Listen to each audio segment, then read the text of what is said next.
So the best analogy I can think of for this, the one that I use constantly, is this thing that I call the lumberjack drill. And we're going to do that here for sure in this video series. Essentially, if you were a guy and I just said, hey, go out into the woods, find the biggest tree that you can find that's lying on the ground, and cut that thing in half.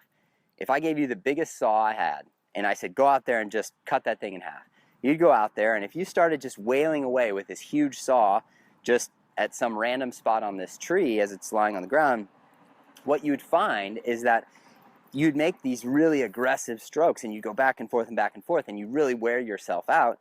And at the same time, you'd find out that you're not actually hitting the same spot over and over and over again on that tree. You're kind of scarring the bark and creating this little channel, but it's kind of a wide, you know, just kind of concave in the tree. You're not actually really cutting through this thing. So the proper way to do that, if you really wanted to make a difference, if you really wanted to cut through that thing the fastest, you'd get a smaller saw, something that you could control, something that you could make really finite and accurate cuts with.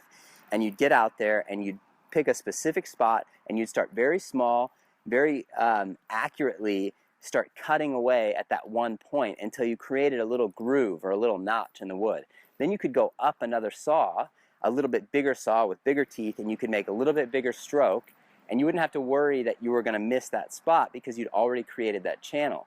So once you've gotten to that point where now you've got this bigger saw and you're creating even a deeper channel and a wider groove, now you can go and get a big saw and you can wail away at it and not have to worry about your saw coming out of that channel.